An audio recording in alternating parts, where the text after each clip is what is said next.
Ugh, I'm now switching my team to some fancy work platform that somehow knows exactly how we work. And its AI features are literally saving us hours every day. We're big fans. And just like that, teams all around the world are falling for Monday.com. With intuitive design, seamless AI capabilities, and custom workflows, it's the work platform your team will instantly click with.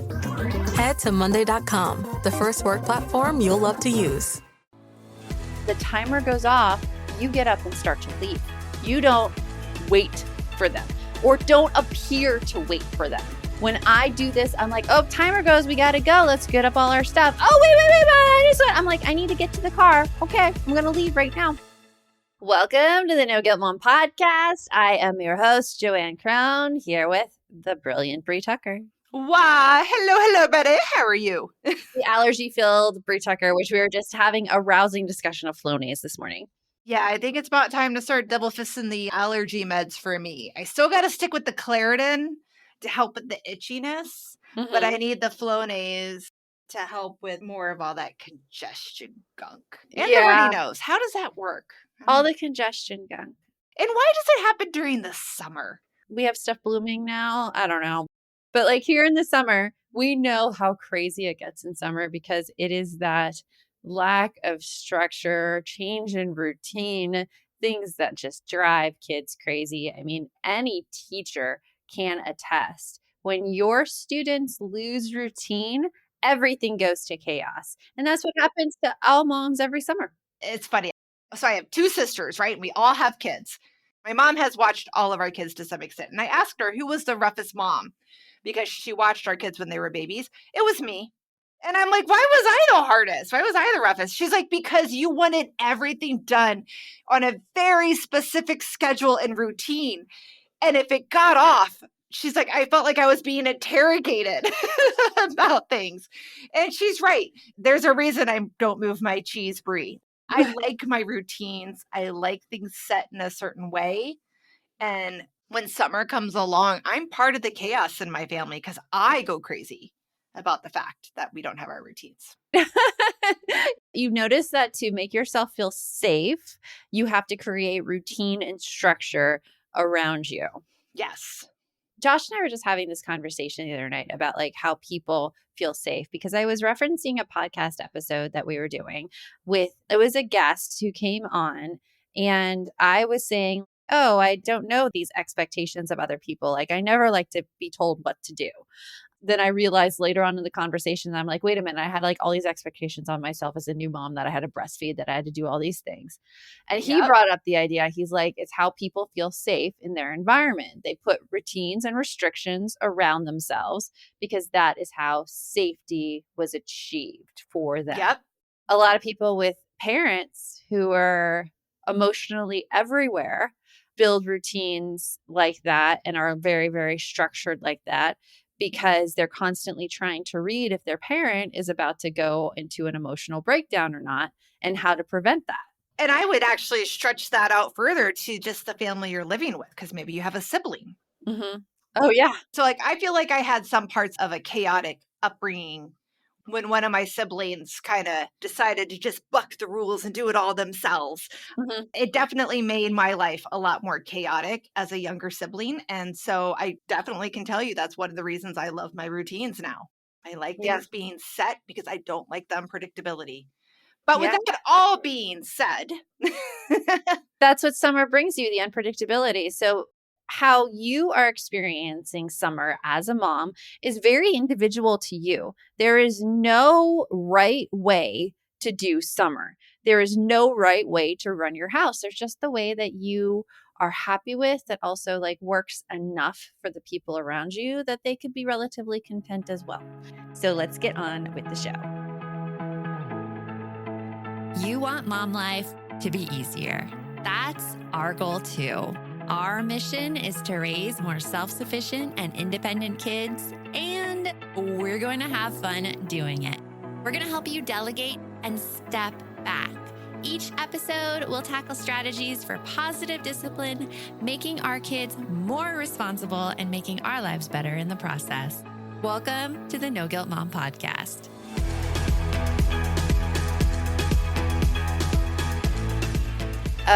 Adhering to rigid routines may not make everybody else completely content.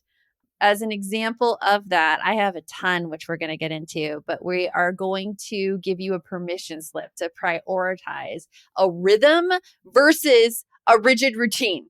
That permission to give yourself what you need, that I think is the solution to so much guilt and stress that we feel as a mom. I'm working on my third book right now, Brie, as you know. Today is June 5th. I am almost done with that rough draft. The rough draft is going to be done next week, which I am super excited about. It has taken me a while, but that's going to be coming out in fall. And isn't that book about giving yourself permission? It's about giving yourself permission for the things to make you happy and to not relying on other people's permission to let you do the things that you want to do. That said, there is a compromise, and we're going to talk about that, especially when it comes to summer and summer routine. As Joanne noted, we are recording this in June. It's airing in June. And actually, right now, as this episode drops here on June 19th, we are actually doing something really fun to help make the summer what you want it to be and to help you support your children to make the summer what they want it to be without you necessarily being involved in everything. Yeah. We are doing the Summer Vision Board Challenge right now. And it is pretty freaking awesome right now. So if you haven't checked it out, just visit our No Guilt Mom website or any of our social media. Get in on this. It's a contest. We have prizes just for you coming up with a fun vision board. And we've even got like a starter pack that gives you everything you need to come up with a vision for this summer of what you want this summer to look like, and have your kids do it of what they want the summer to look like. I am looking forward to seeing all of those vision boards and what people want to create out of their summer, because I know just being intentional and actually making a goal for yourself. If goal is too strong a word for you, if you don't like the word goal, just like thinking of something you want to do, something you want to experience, that thing is more likely to happen because you have taken the time and set down the intention for it. So go download the starter pack. We have everything there for you. Starter pack's absolutely free, and it'll give you all the instructions there on how to enter our contest.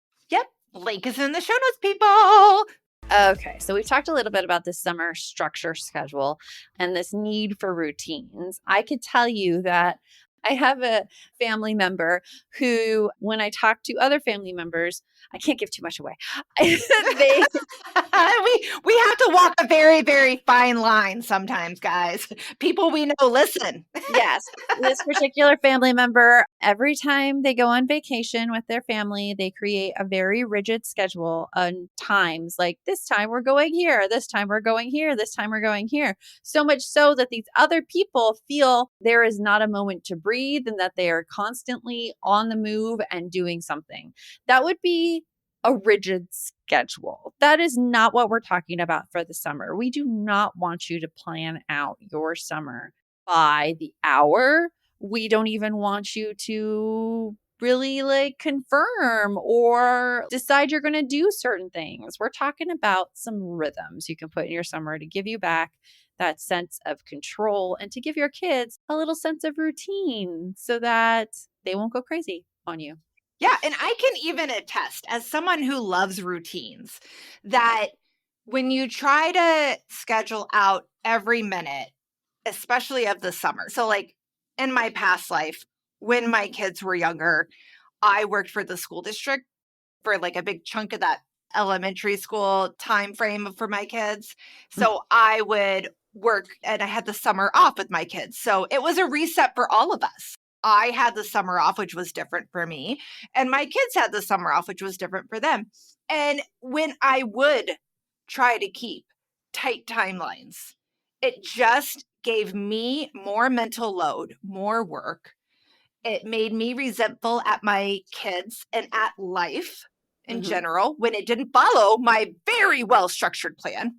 Which you thought through completely and you had reasons for doing what you're doing. And if anyone had just listened to you, their life would be so much easier. Thank you, Joanne. I had thought about every possible scenario. I know your thought process, yes.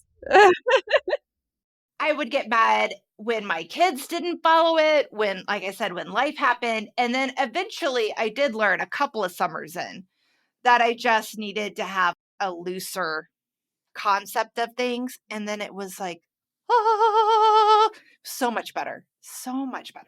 Well, we're going to get into 3 simple frameworks that you can use and apply during your summer. And we're going to do that right after this. Breaking up is never easy. But saying goodbye to your old clunky work tools? Well, that's easy. Just repeat after me. It's not me, it's definitely you. You rigid, unfriendly software. It's time to freshen things up with Monday.com, the first work platform you'll love to use. With stunning dashboards, customizable templates, and built-in AI that actually works, switching to a new work platform has never felt this good. So move on to Monday.com. This episode is brought to you by Progressive Insurance. You chose to hit play on this podcast today. Smart choice. Make another smart choice with Auto Quote Explorer to compare rates from multiple car insurance companies all at once. Try it at Progressive.com. Progressive Casualty Insurance Company and Affiliates. Not available in all states or situations. Prices vary based on how you buy. We've been talking about Lumen for a few months now, and you know how much we love it. But let's dive into the why it's so important. Did you know that when your metabolism is working properly, you feel the benefits in literally every aspect of your life? Oh my gosh, absolutely. And that's where Lumen comes in. It's truly a valuable tool for creating a healthy metabolism. And it is so cool. If you've never heard of Lumen, it's the world's first handheld metabolic coach. It's this little device you breathe into, and it measures your metabolism through your breath. You breathe into it first thing in the morning, and it tells you what your metabolism is doing, whether or not you've been burning carbs or fat. And on the app, it gives you tailored guidance to help you improve your nutrition, workouts, sleep, and even stress management, which I so need help in. It is so powerful when you understand what your body needs in real time. When I came home one day feeling icky after Pilates, I breathed into my Lumen and I found that I had to eat something. The warmer months are coming. Spring back into your health and fitness. Go to lumen.me/guilt to get 10% off your Lumen. That is lumen.me/guilt for 10% off your purchase. Thank you, Lumen, for sponsoring this episode. So when we're talking summer and rigidity and schedules, it is different depending what stage of life you're in. I mean, I have a different summer routine now than I did when my kids were younger. And I just want to be very, very honest about everyone's summer routine. I am, with older kids, able to concentrate specifically on my own schedule. I get up at 6 a.m. to run a body doubling session where I write my book. I then get ready between 7 and 8:30. I'm back on for our balance community at 8:30 with JoJo. I work straight through to lunch. I pop out here and there to talk to my son who's watching all the episodes of 911 on the TV. I love that show. I love it. Yes. Going back and forth between 911, and then he's upstairs playing on his computer for Roblox, and then he's texting with his friends as well. I'll break for lunch and maybe eat with the kids, or maybe we'll get DoorDash or whatever. Come back to work, do Pilates in the afternoon, make dinner at 6, and we all sit down. At least I try. I try to get them to sit down. I feel like we really have to be honest about this one because sometimes my kids snack. They're like, I'm not hungry. And that drives me insane. It drives me insane, Brie. Insane. Because I put all this work into meals and there's veggies in there and veggies help you poop. Damn it. You know what's funny is that in my house, first of all, my oldest, he's an 18-year-old boy. So he eats like a freaking Hoover. I mean, that boy will eat anything. It doesn't matter. When Miguel and I try to cut out carbs, we'll buy like the grain-free chips and we'll have salad bowls for dinner. He don't care. He's happy. He'll eat all of it all gone because it's substance and that's all he cares about. So he eats it all. But my daughter, as you know, is a little bit more picky. She's 16, going to be 17. And it's funny because I love you so much, my honey, but she's too lazy to have to go looking through the pantry to find snacks. She is too lazy. She's too lazy even to tell me she's hungry. She'll text it. I'm hungry. When's dinner? We always have dinner between 6 and 7. I'm like, it's between 6 and 7. Yeah. And she'll text me at 4:45, but I'm hungry now. Okay. You can come down and make something. Yeah. It's actually your night to cook dinner. You want to start now? Whatever. But she'll just pick through. She'll just pick through part of the dinner. Yeah, it changes definitely when they're older and even when they're younger too. But I do not make anything separate. They Yeah. come, they sit and they talk with us. If they want to be silent the entire time they talk with us, I will talk for them. I will say everything. Apparently last night, and my gosh, my kids are going to die of embarrassment for this, by the way. If they listen to the episode. But if they wouldn't listen to the episode. But I found Epicurious YouTube's channel, and Epicurious is a cooking magazine, they're a cooking thing. Oh, okay. But they have these like the best fettuccine alfredo you'll ever eat and the best mac and cheese. So I like watch these videos because I've always loved watching cooking videos. Yeah. And I was describing fettuccine alfredo, and I'm like, yeah, did you know fettuccine alfredo, when it was brought over from Italy, there was like no cream involved in it. It's just Parmesan and butter, and the Parmesan and butter emulsifies, and that makes it look creamy. But when it came over to America, Americans thought that there was cream, and so they added cream. And so both of them were just laughing. And I'm like, what? And they're like, Mom, stop saying the word cream. That's when I turn to my kids and I'm like, you all have the humor of an 11-year-old boy. Stop. Pretty much. Pretty much. And I'm like, I was talking about fettuccine alfredo. And they're like, but you didn't have to say that word so many times. I'm like, but I did. It was all about that word. So there's all of that. Those are our dinner conversations, by the way. My dinner conversations when I talk for my kids go something like this. So how was your day? Oh, it was great, Mom. I had a lot of fun. Oh, really? Tell me what you did. Well, I got up at 11 o'clock. I took a shower, played some video games, and then went to work at 3. Yeah. And all of them just stare at me with this like pissed off face when I do that. And I'm like, well, then talk and I don't have to do this. I keep hoping if I'm annoying enough that they'll kick in, but it hasn't worked yet necessarily. They just stare me down. A realistic summer.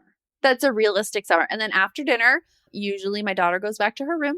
My son goes either downstairs to watch more baseball and more 911.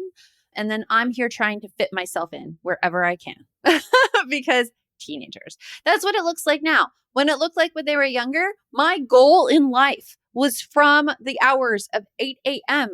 to 11 a.m. to get my kids out of the house and tire them out. Yes. So that I could have some time to focus and relax in the afternoon. Oh my God. Tiring so them out true. was usually physical activity of some type, taking them to the park, enrolling them in a Parks and Rec class, taking them to the jump, anything I could do to tire them out. That was my goal. Yep. I totally remember that because like they are just, they need you. And that's the part that, I mean, don't get me wrong. I love being with my kids. Yeah. Even when they were little, I loved being with them. But that's not to say that I wanted to be their main source of entertainment and everything 24/7. You know, that's where I think things have gotten kind of weird for us, right? Yeah. It's kind of turned into, I feel like there isn't a lot of in between on the spectrum these days. It's either you love being a mom and you're #blessed 24/7 and you do all these things with your kids all the time, or you're labeled a bad mom because you don't. You don't love all the time. You get touched out and it's frustrating. And we're here to tell you there's an in-between in there. You're still a good mom, even if you get touched out and annoyed and you need to figure out how to handle the summer where they're suddenly around 24/7. And you're still a good mom if you don't want to spend all that time with your kids. Yeah. It's ridiculous, the expectations that are put on us right now. It's called intensive mothering, this societal expectation that moms should be there all the time, protect their kids from everything. And it's also to be said that intensive mothering could be the reason a lot of our kids are anxious growing up, because they have been put in those strict schedules and been entertained the entire time, haven't been allowed to experience as much strife or struggle as perhaps we did, where we were just left to figure things out on our own. I mean, I was parked in front of the television and I knew TV very well. All the TV shows, all the actors, I knew them very, very well because I was figuring it out on our own. But a routine, a ritual. We promised you 3 of them. Let's go through 3 of them. We're going to do the first one right after this. Long gone are the days of waiting to be seen in a doctor's office only to have that awkward conversation with your healthcare provider. Wisp gives you access to sexual and reproductive healthcare from the comfort of your home. Get treatment for BV, yeast infections, UTIs, and much more delivered directly to your home or ready for pickup at your local pharmacy in less than 3 hours. The best part? Wisp is discreet, convenient, and you don't need medical insurance to receive care or prescription medication. Visit us today at hellowisp.com. Whatever the occasion, effortless elegance is right this way. Because Hilton brings you new ways to stay courtesy of the Nomad London. And it doesn't stop at award-winning dining in a space draped in velvet and illuminated by vintage chandeliers. No, this day goes beyond with unparalleled personalized service and attentive hospitality. Oh, and did we mention the Nomad London can be booked using your Hilton Honors points at Hilton.com? Hilton, for the stay. This episode is brought to you by Indeed. When your computer breaks, you don't wait for it to magically start working again. You fix the problem. So why wait to hire the people your company desperately needs? Use Indeed's sponsored jobs to hire top talent fast. And even better, you only pay for results. There's no need to wait. Speed up your hiring with a $75 sponsored job credit at Indeed.com/podcast. Terms and conditions apply. Okay, so our first one, Brie, going into it, it has to do about the morning. And remember, depending on the kind of age of kids you have, this is going to look different. When my kids were younger, our morning routine was to do just something outside of the house. Yeah. And that was my only goal. That was the only thing planned. Do something outside of the house. Typically, it would be meeting up with another kid because kids have so much more energy than I do. And we moms could just sit on the side and like relax and talk while the kids just ran amok. Well, and it's important because it gave that. It's funny. This is all pre-COVID, obviously, because our kids are, they're teens now. But even pre-COVID, we knew that social interaction piece was really important because they needed to have the but why conversations with their friends, and they needed to do the imaginary play that goes on for hours with their friends because mom doesn't have the mental capacity to keep that up at that level that they can do it. Things like going to the zoo. We had an annual pass to the zoo. Oh, do you remember those? I think they still have them. Those passes we would get. From the library? Passes. No, pogo passes. Oh, pogo passes. Pogo passes, where you got all of these entrances to all these activities around the Phoenix area. I love those. Oh, they were so pogo awesome. Passes good. Jump parks were good. Splash pads are a thing here in Phoenix. So like, or going to the pool, splash pad or the pool.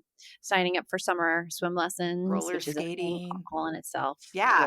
Like oh my gosh, another big one we would do too to get my kids out of the house because me, I'm all about the freebies. Yeah. I would take them around because we live in a pretty big metropolitan area. There are many different libraries that are part of different cities.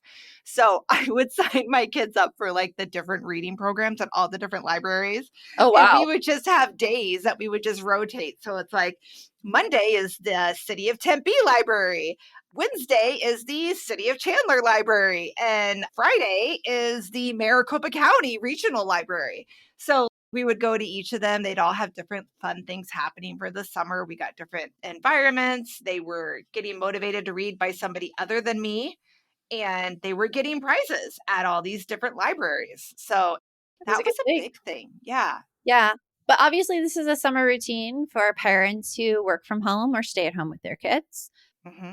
When you work outside the home, your summer routine is basically started for you. But maybe your kids are staying at home and you would like them to do something other than stay on their screens all day. If you have kids 10 and older and you work outside the home where you're not there all the time, something that you might want to start with them is just like a little breakfast ritual. And it doesn't have to be big, nor do you have to prepare it. It is just gathering at the same table and eating whatever you want and just asking, hey, what do you plan to do today? That's it. That's all.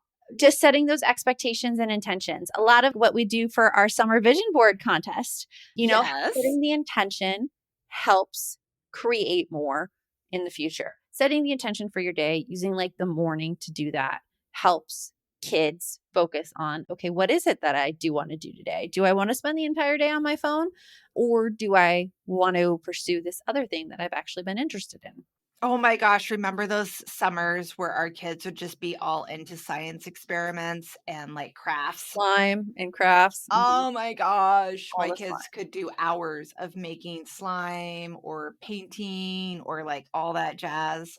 Just making it simple, just a snapshot, like you just said. Just do one thing. And so maybe the mornings, those are awesome. That's the morning. Yeah. So moving into like another one.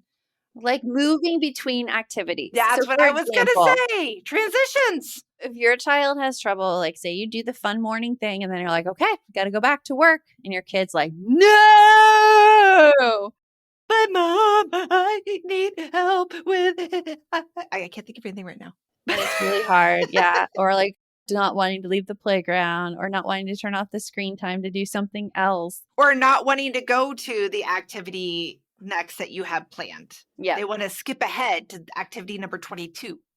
As really simple ritual you can use for transitions is just the in 5 minutes ritual, but make it tied to a timer so that you do not have to be the enforcer.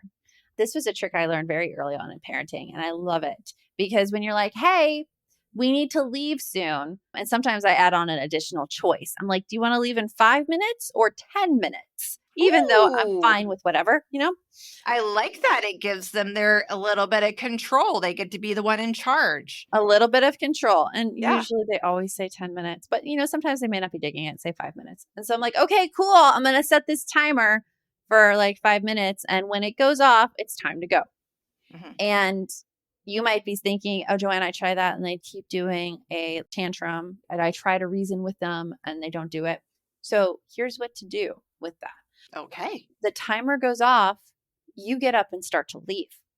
You don't wait for them or don't appear to wait for them. When I do this, I'm like, oh, timer goes, we got to go. Let's get up all our stuff. Oh, wait. I'm like, I need to get to the car. Okay, I'm going to leave right now. And I'm leaving. I keep an eye on it to see if they're following. Sometimes I will even, like, if I can keep an eyesight of them, I will even get so far, get in my car and they will see that I'm ready to leave and I'm serious. Now, does this work with all kids? No, it doesn't work with all kids. There are some kids who will try to call your bluff. And those are called spirited children. Spirited. Which we do have those too. We do have spirited children. They will call your bluff. And my best thing is like, this is a case by case basis, guys. I am so sorry you have to deal with this because every day, every transition. Every day, every transition. This is a case by case scenario. It really depends what motivates the child. And my best advice here is you probably know what motivates your child. My kids are motivated by a promise of more screen time because, they had screen time things. Okay, like, let's get in. You could do this in the car, which I knew they liked. Or, hey, we're going to go and get like a sweet treat here. Let's go. It's not a promise of if you do this, then we'll get it. It's more of a, hey, look what we have to look forward to. We can go there. That's the best way I found to deal with spirited children. Be like, oh, take it or leave it. We're just going to go. Okay. Yeah, I mean, that honestly does. And I think that's a big factor right there. If there was any one trick that worked that you could just wave your magic wand, do this strategy, and every child would respond to it perfectly, the person who created that would be a millionaire.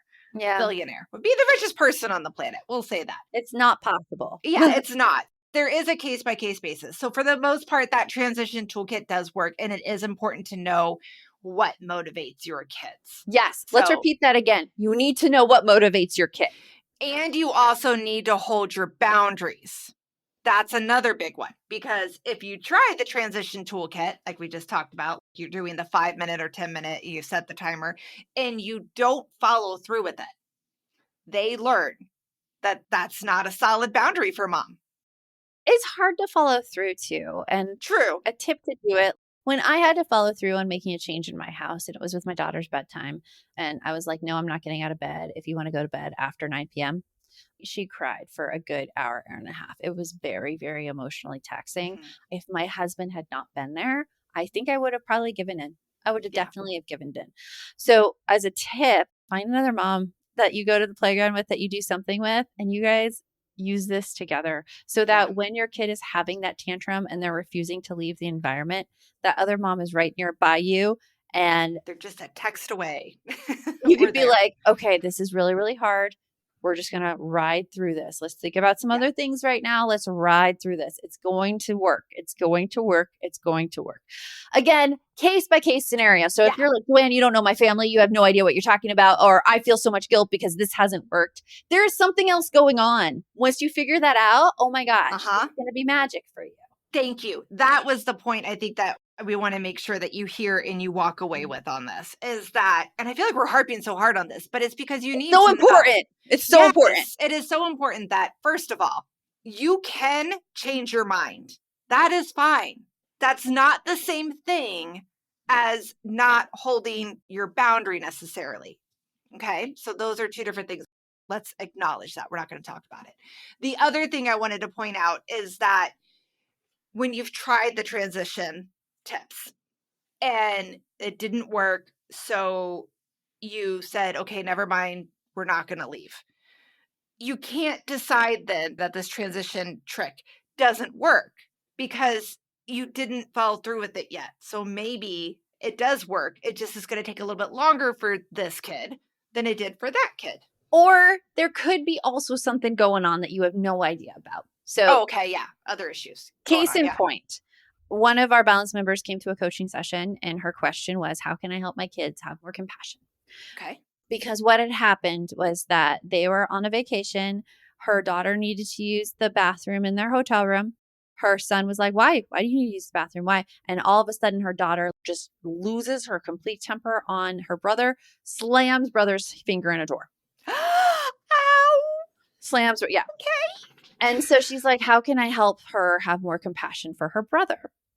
And I was like, well, wait. Yeah. There's something else going on in that situation because it doesn't seem, she's described her child. I know how her child reacts based on working with her. It doesn't seem like this would be a way that your child typically responds to things. It would be a pretty outlandish reaction just to slam someone's finger in the door because they wouldn't let them use the restroom. What I'm thinking is that something else happened in that situation. Maybe it was an interaction they had before time. Maybe it was self-shame that your daughter was talking to herself in a specific way. And that was her reaction, her emotional reaction from that. There are so many variables in every situation. If you're talking about a kid not wanting to leave the park, maybe they're waiting for a friend who's always at the park, but they're not verbalizing that to you.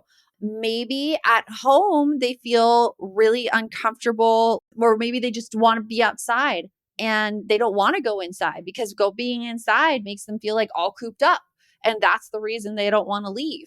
There's so many variables is what I'm saying.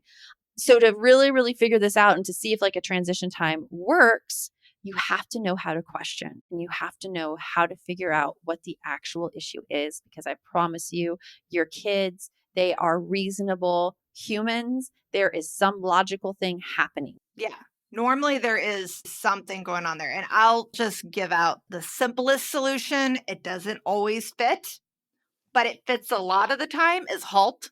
Is somebody hungry? Is somebody angry? Is somebody lonely? Is somebody tired? Yeah. Yeah. And the younger your kid is, the least time that they've had to label emotions and to understand them. So they may not always understand that they're hungry, angry, lonely, or tired. Mm-hmm. So just know, and I forget what the studies are, but that halt alone is a great one. Yeah. I'm going to say that takes care of, in my opinion, like 75% of all the tantrums, if not more. There almost always meltdowns come from that. And they almost, with me, oh my God, I have been such a terror in my household this week. This is Thursday. Ever since Monday, I have been losing my freaking mind. By the time the evening comes, I'm done. I am pissy. And you know what it is? I'm hungry. Yeah. I'm hungry. I'm trying to eat cleaner. So that means Bree can't just pull out like a bag of chips and munch on that during the day while I'm here working. I can't just grab an Uncrustable out of the fridge. I need to eat cleaner because I am an adult. I'm not a 5-year-old, but I'm hungry. So I'm cranky. And I recognize that. But anyway. Yeah. The hunger. Hunger's a big thing. Hunger's a big thing. Our final problem that you might come to in the summer is that it's impossible to get kids to go to sleep because summer Gosh. just has no structure. Yep. And it's like, why do I need a bedtime? Because I'm not going to school. Exactly. My kids were so huge on that. And it was always such a fight in our household because their dad had trouble sleeping at night. So he would go to bed really early. But during the school year, not a problem because his bedtime was 30 minutes after the kids' bedtime. So it worked out really well. During the summer, all of us, moi included, because I didn't have work the next day, were like, well, we want to stay up later. And then it can become hard. It can. So the helpful part would be still having a consistent ritual at night. You can always shift the time, but make it consistent. And it doesn't have to be anything big. Our ritual is dinner. That's it. It could be dinner out. It could be door dashing in. It is just sitting around each other for dinner. That marks our evening endpoint. From there, everything's predictable. And honestly, since my kids are older, they're staying up later than I am. And I'm going to bed because I need my sleep. Same here. Like last night, I had to got up in the middle of the night to pee because that's what you get to look forward to as you get older. I've always had that issue. TMI for some people, but whatever. If you're laughing, then you get me. Anyway, I got up in the middle of the night to pee and I'm all like, I wonder if my oldest got home from work yet. So I had to go check the camera to see if he came in the house. When he works till close, he doesn't even get home till between 11 and 11:30 at night. And girl, I was out by 9:30 yesterday. Cranky, hungry Bree needed some sleep. Oh, yeah. You know what you needed. Yep. And so I got up, I checked. He's home. He's in bed. I'm like, okay, life is good. I don't have to fret anymore about this. Yeah. And if you're having bedtime battles with your kids because they're younger, set a bedtime. You don't have to have the summer stretch out. Set the bedtime. And I was going to say, setting a bedtime is actually a huge motivator because you know what? That means for special occasions during the summer, you can have an extra 30 minutes after bedtime. Yeah. I used to use that because, guys, I was a reading monster when my kids were little. And I mean that in a positive way, like Cookie Monster. Mm-hmm. So we not only went to all the library reading programs, Joanne, but I also made them one for home. Mm-hmm. So they also had one that they won quote unquote prizes for at home, where they got to you get to have an extra 30 minutes of video games. Oh, you get an extra hour of bedtime, all that kind of jazz. By having a consistent bedtime during the summer, it gives you that trump card you can pull out and be like, here you go. You get to stay up later. It's awesome. Here you go. Yeah. It's a great thing when you have those routines in place. Your rewards can be moving the routines. It's like you're creating your own rewards. So it's a great strategy for parenting, for your own sanity. Yes, for your own sanity, it helps a ton. I want to do a call to action here, people. We already mentioned that we are doing something right now. We do have the Summer Vision Board contest going on.